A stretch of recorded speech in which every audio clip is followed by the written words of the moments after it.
Hi, everyone. It's so good to see you all again. And thank you. Thank you all for coming down again to join us tonight. Look at the crowd. It stretches right from over here. I want to give a shout out to all of you. Thank you for coming. Right to over there. Thank you. And it goes right all the way to the back. I thank you all. Thank you so much for coming tonight. I'm feeling really good. And I'm sure you are too, because I sense that you are feeling hopeful that come next Friday, we will see the SDP in the next parliament.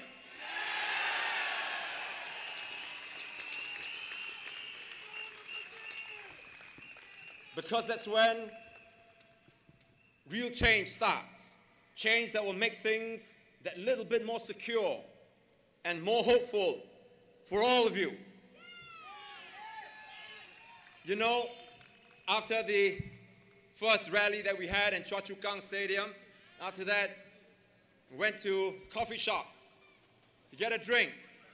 There, came across a table of guys just sitting around and having a round of beer. And I heard them talking. And they said, hey, you know, Dr. Chee, he was talking Hokkien and Cantonese and Teochew. And then they started arguing which dialect was better. Right? And then they couldn't agree. So they said, okay, let's put it to a contest. They said, what contest? Okay, let's see which dialect is more accurate, which more concise, meaning we'll ask each other questions and see how we can use less words. The lesser the words, the fewer the words, I beg your pardon, the better your dialect is. So everybody said, okay. And after a few beers, everybody felt a little bit more relaxed. So the Cantonese, guy speaking Cantonese says, I'll go first. Okay, you ask me any question. They say, okay, let's make this rule. First, you ask the question, who are you? Or what your dialect is. And then you must answer in 5 words. A big point. Answer in your own number of words, right? Then we'll follow a question, what are you doing? Then the guy accepted. He says, okay, I accept the challenge. Cantonese is so good that I will say it in 5 words. No more. Everybody said, are you sure? 5 words? Yes. Okay. So they started. This guy asked him, 5 words. 你係乜嘢人? Then the Cantonese guy said, 我係廣東人. 5 words. Very impressive. 你呢處做乜? 我呢處飲酒. 5 words. Wow, everybody was really impressed. Then this guy speaking, I think it was Keng Chu or whatever. He says, I can do better. 4 words. What? Really? So they asked him. Lu si mi nang? 4 words. Wa Keng Chu nang? Lu to mi te? Wa lim chiu che? 4 words. Then, not to be outdone, the guy speaking Hokkien says, I'll beat that. 3 words. Wow. Okay, let's start. Si mi nang? Hokkien nang? Zhou si mi? Wa lim jiu.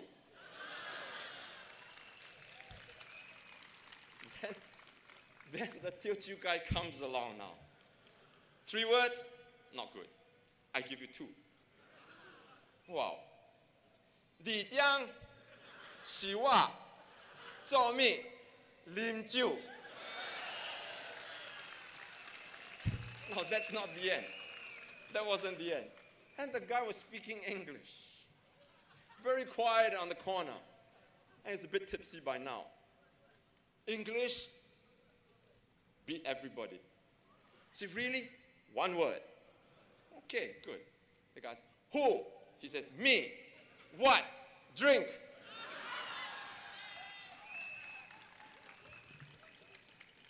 Actually, I didn't hear that at a coffee shop. I heard that long time ago when I was little. You know to who? Those of you who are old enough to remember. You remember Wang Sa Yefeng? We call him Apuya San. Chinese variety show. Can you remember? Don't raise your hands. You'll reveal your age. But those were the days that life seemed a little simpler. Dare I say a little happier? Certainly less stressful. But times have changed, hasn't it? And many people have commented that we have become less Singaporean. I don't know what is it that makes us Singaporean. I can't define it. And experts are having a tough time doing it. But I found that out. I found that out one morning, just yesterday morning, when I was out in Ghim Moh, doing a walkabout with my team. And after the walk, just in between, we took a break and had our coffee, and we were sitting down. And some people ordered the mi chiang kueh, right? Because they say that it's very good over there, and I can vouch for it. It's ooh la la. There you go. Another language, French. So please, ooh la la is French. So we were sitting there, and we were eating our mi chiang kueh, and then, I had a few pieces, and Paul was sitting beside me. So I took these 2 pieces and said, Paul, have some more. He said, no, I can only have 2, very jala already. And then it hit me. There was this Indian guy sitting with this Chinese guy, and he used the word jala, which I think is Malay. That's quintessentially Singaporean, isn't it? Here was this professor, the top of his field. He goes all over the world to deliver lectures. He calls me up. I never know at any time where he is. South Africa at one time, US and another, and then Korea and another day. But here he was, and here we were sitting down in a hawker center, very, very Singaporean. But, as I said also, growing up, when I was in secondary school, I was the die-hard Singapore football fan. Those of you who can remember the 70s, Kallang Roar, we were in the thick of Malaysia Cup, right? Can you remember, all of you old enough to remember, banana kick specialist, S. Rajagopal, right? Gilek King, Dollah Qasim. Then we have our Kwa Kim Song. And then was the graceful Mat Nor. But when I watched them, I shouted myself hoarse. But never once did it occur to me that they were Malay or Indian, Chinese. They were Singapore. They were Singapore.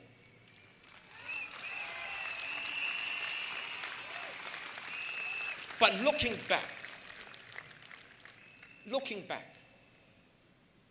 it just dawned on me that, as I said, I was never conscious of whether they were Malay, Indian, or Chinese. Then I got into politics.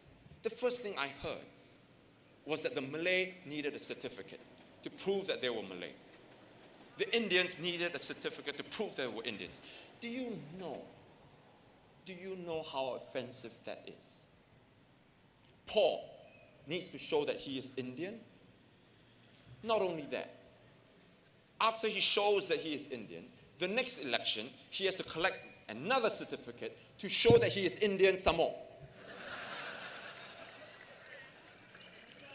This system constantly tries to divide us. You're Indian, you're Malay, you're Eurasian, you're Chinese, you're other. I don't know what it is. But the other day, I saw somebody show me the pink IC, right? And under race, they put German. And she speaks English. But as I said, many Singaporeans lament that we are becoming less Singaporean. And one of the things that is making us feel less Singaporean and feeling very stressed is the population policy that we continue to import hundreds of thousands of foreigners into this country. Now, whether you're taking the MRT or going downtown or just going to the beach to relax, the island is jam-packed with people.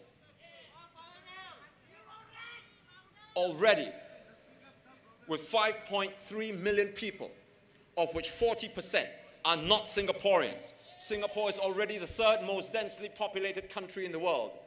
And yet, the PAP wants to push the population to 6.9 million. Now, I want to be very clear about this, and I hope you listen very carefully. I understand. The SDP understands that Singapore needs new immigrants. After all, we are a nation of immigrants. But that's not the question. The question is, how do we manage the flow of immigrants into this country? The way that the PAP has handled the matter has thus far been disappointing, and I am putting it very mildly. I'll demonstrate to you what I mean by drawing the analogy of a lifeboat. You have a ship that's sinking. There is a lifeboat that's in the water and can take 100 passengers, all of whom are waiting to get on it to escape.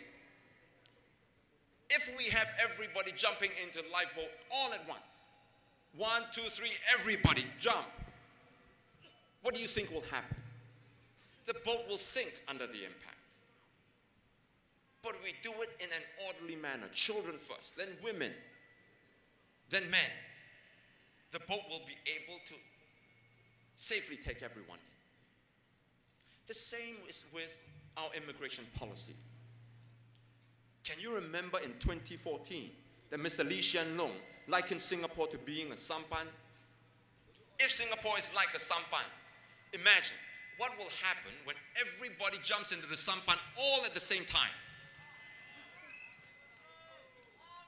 The PAP has allowed so many foreigners in such a short span of time that the impact is causing our societies to split. Worse, it hasn't planned properly our infrastructure to accommodate the enormous influx. I had the shock of my life when in 2008, then Minister Giorgio said the government should come up with a master plan to see how many foreigners we can accommodate. After 10 years of allowing 2 million people into the country, then you come and tell us that the government needs a plan? Don't you think that's a little bit too late? One would have thought that a plan would have been in place before, not after the floodgates were open.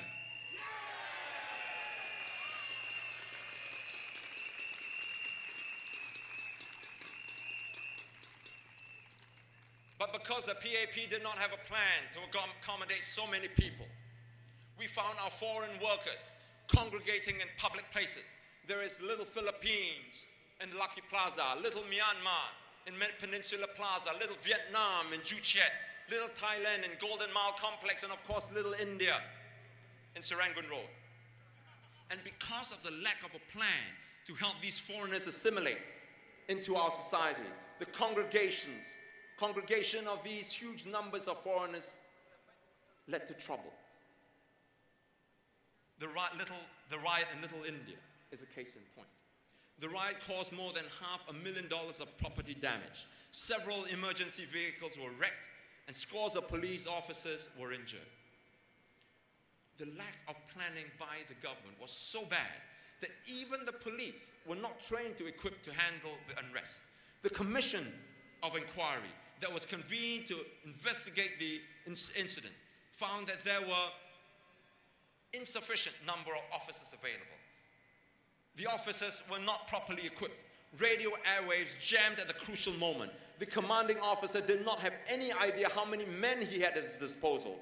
Officers on the scene admitted that they were not trained to handle a full-scale riot, and the police did not have the numbers to fully contain the mob. Then there are the constant MRT breakdowns. In the latest malfunction, which affected thousands of commuters, Mr. Liu Tak-yu admitted that, and I quote, "To be honest, I'm not fully confident that we will have a sustained period of no major disruptions," unquote. Again, where was the planning to ensure that our infrastructure could cope with the hundreds of thousands of people that we let into this country? And on our roads, have you noticed that it takes much longer nowadays to get from one place to another? Our expressways are much more congested, and because of this, the ERP rates keep on increasing. And that's not to mention that with more people buying cars, COE prices also keep increasing. What about housing? The super rich are coming into Singapore to buy high-end property, pushing up prices. That affects the price of HDB flats, especially those in the resale market. Many of you have told us of cases where permanent residents buy HDB flats and then rent them out or sell them at a handsome profit. I think by now that it must be abundantly clear that the problem is not with the foreigners in Singapore. We must be careful, and I cannot emphasize this anymore. We do not conduct ourselves in an ugly, xenophobic manner, where we take it out on foreign workers who are here. They are here to earn a living for their families just like you and I. If we are going to get angry, then let us get angry at PAP's policy, not our guest workers.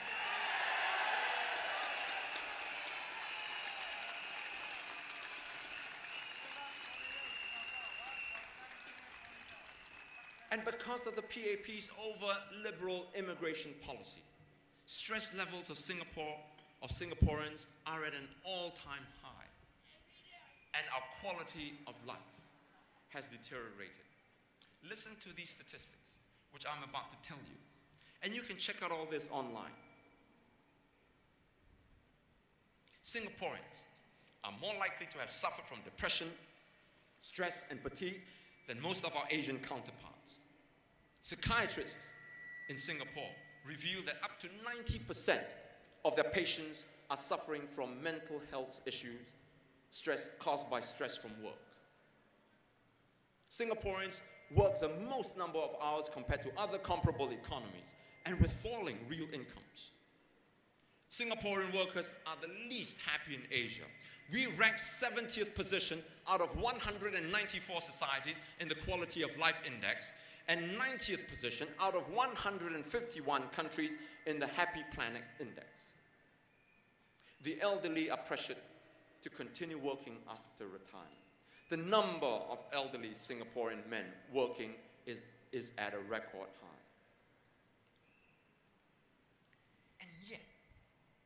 And yet the PAP wants to increase the population to 6.9 million.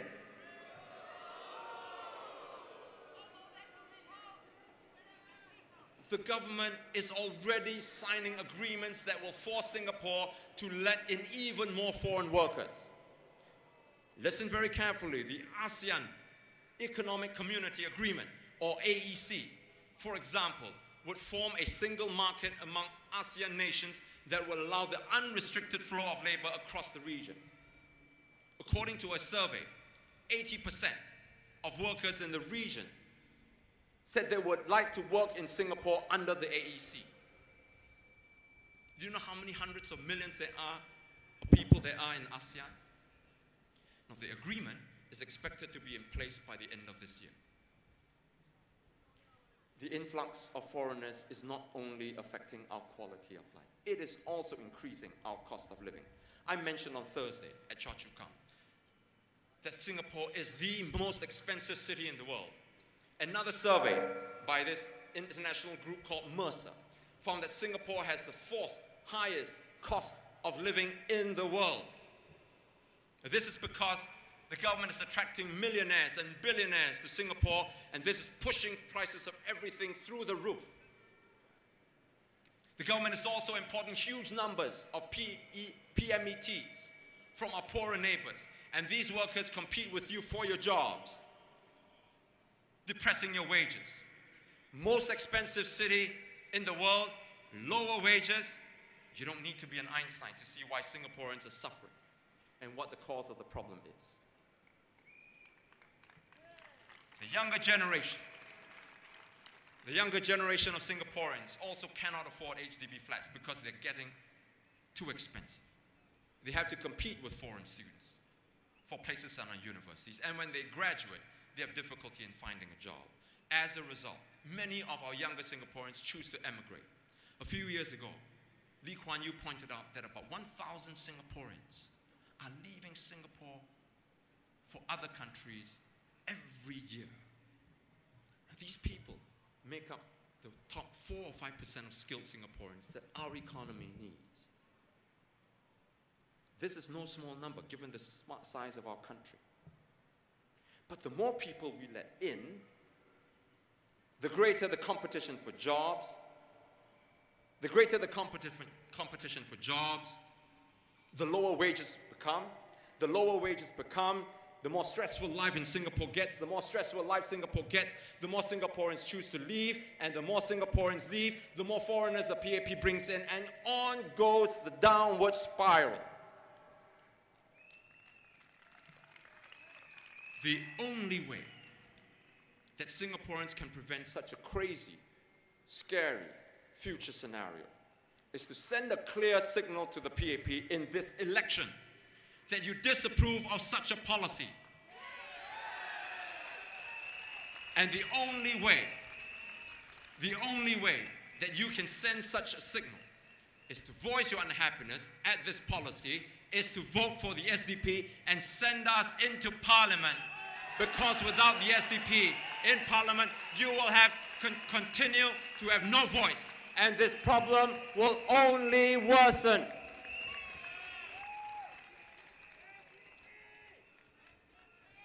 All these are facts. I am not attacking the PAP for the sake of it. And I'm not saying that all is doom and gloom in Singapore.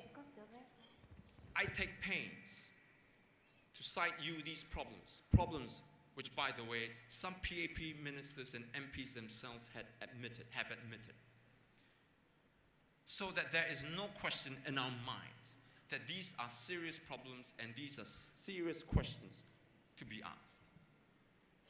Let me repeat, the SDP is not against immigration, and we are not against immigrants or foreigners who work here. We need new citizens and foreign workers.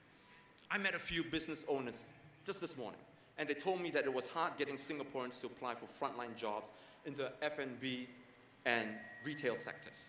And they need foreign workers. I agree. We need foreign workers. What I disagree with is the indiscriminate allowing of foreign workers into our country. In other words, we must manage the process better. We must regulate the rate at which we take in foreigners, as well as the quality of the workers whom we let into this country. To this end, the SDP has drawn up a comprehensive set of alternative measures that we can implement. But I will describe only one because of time constraints. Please read the others on our website, yoursdp.org.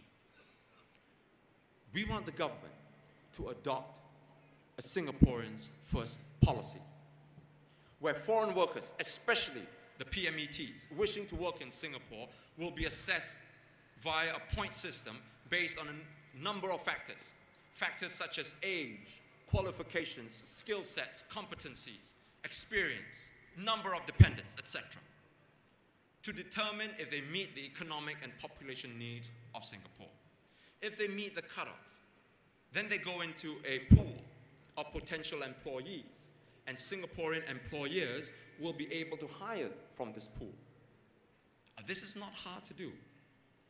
Canada does it, Australia does it, the UK does it. If the Canadian government can protect Canadians, the Australian government can protect Australians, the British government can protect Brits, why can't our government protect us?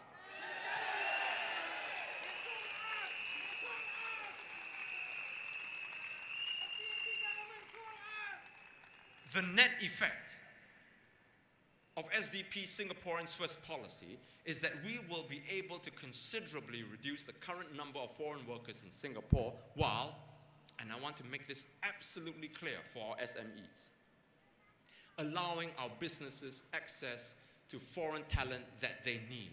It's a win-win situation for Singaporeans and Singaporean businesses.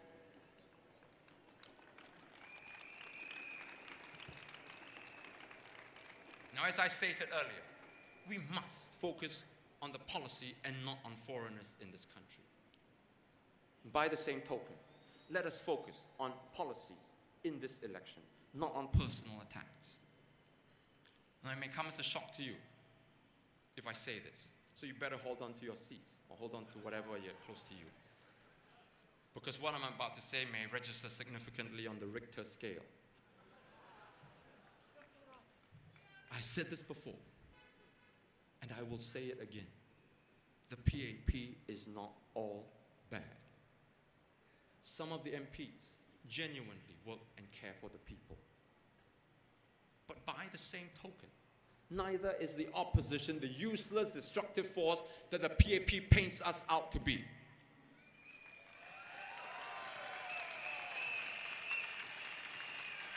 We have ideas, good ideas that will help to improve the lives of our fellow citizens, ideas that will take Singapore forward and make it a better place. The PAP and the opposition must find common ground and work for the good of this country.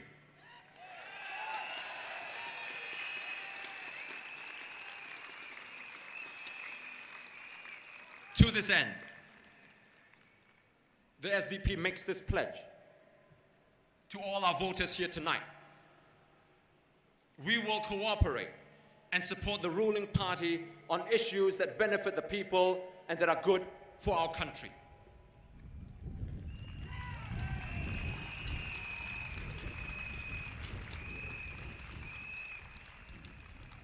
But where we see PAP policies taking Singapore down the wrong path, we will be steadfast in our principles and push the PAP hard.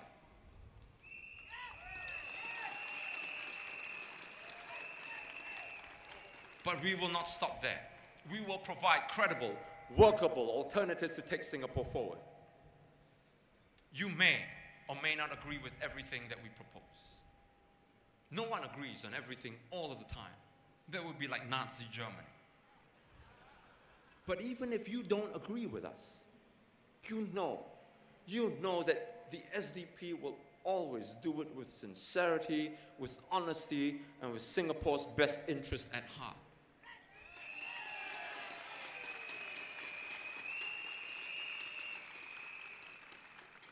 Many people have told me, don't talk about democracy and freedom. Singaporeans are not interested in that.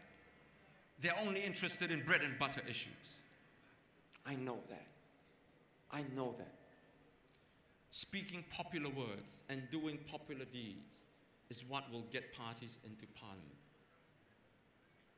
But that's not what the SDP is about. It certainly isn't what I'm about. Like everyone else, I want to be popular. As human beings, it is innate. We have the need to be accepted by our peers, and there's absolutely nothing wrong with it. It is difficult being rejected. But there are times in one's life where we must choose between doing the popular thing or doing the right thing. I chose to do the right thing.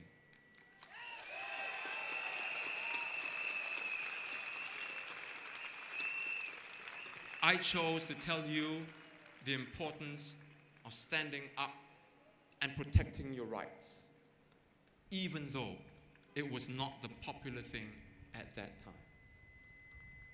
I said it then, and I will say it again.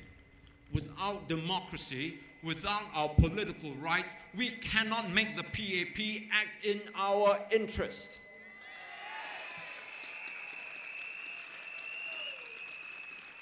It is precisely because of the lack of our democratic rights that our situation has become so bad. During this period, when I was fighting for democracy, many people accused me of being out of touch with the people and even bringing the opposition a bad name. For many years, people, even some of my close friends, rejected what I was saying and doing. Those were very trying times. But whenever I found myself alone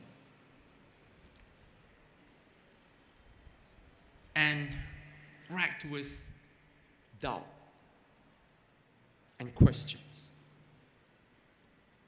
I found strength in a poem.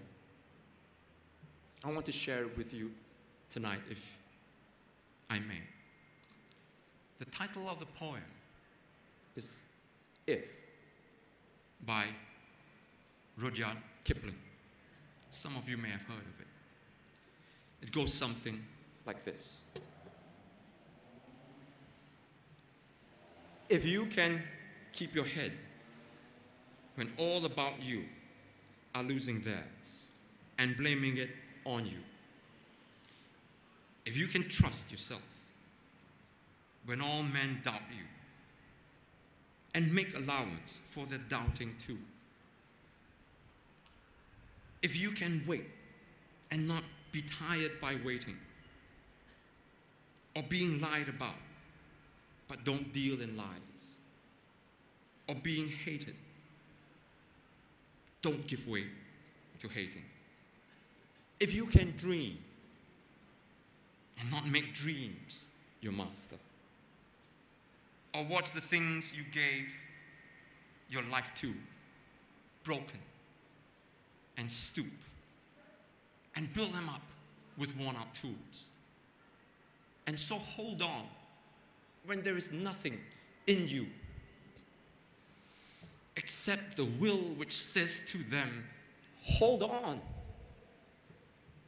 If you can fill the unforgiving minute with 60 seconds worth of distance run, yours is the earth and everything that's in it. And which is more, you'll be a man, my son.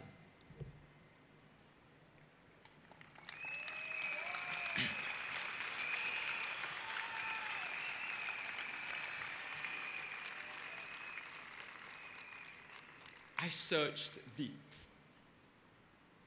But the more I searched, the more I found that there was only one answer. And that is, in life, one must do what is right, not just what is popular. Because what is right is also the truth. And the truth is that without our political rights, we cannot protect our wages, our jobs, and our future.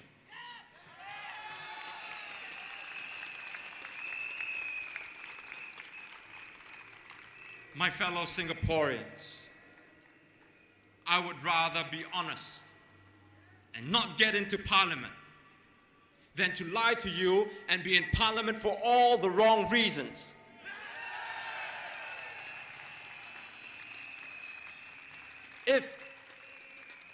If you want to see a party that will stand up for you and do it with integrity, with honesty, with sincerity, then I beseech you, vote wisely, vote for the SDP. Thank you, and good night.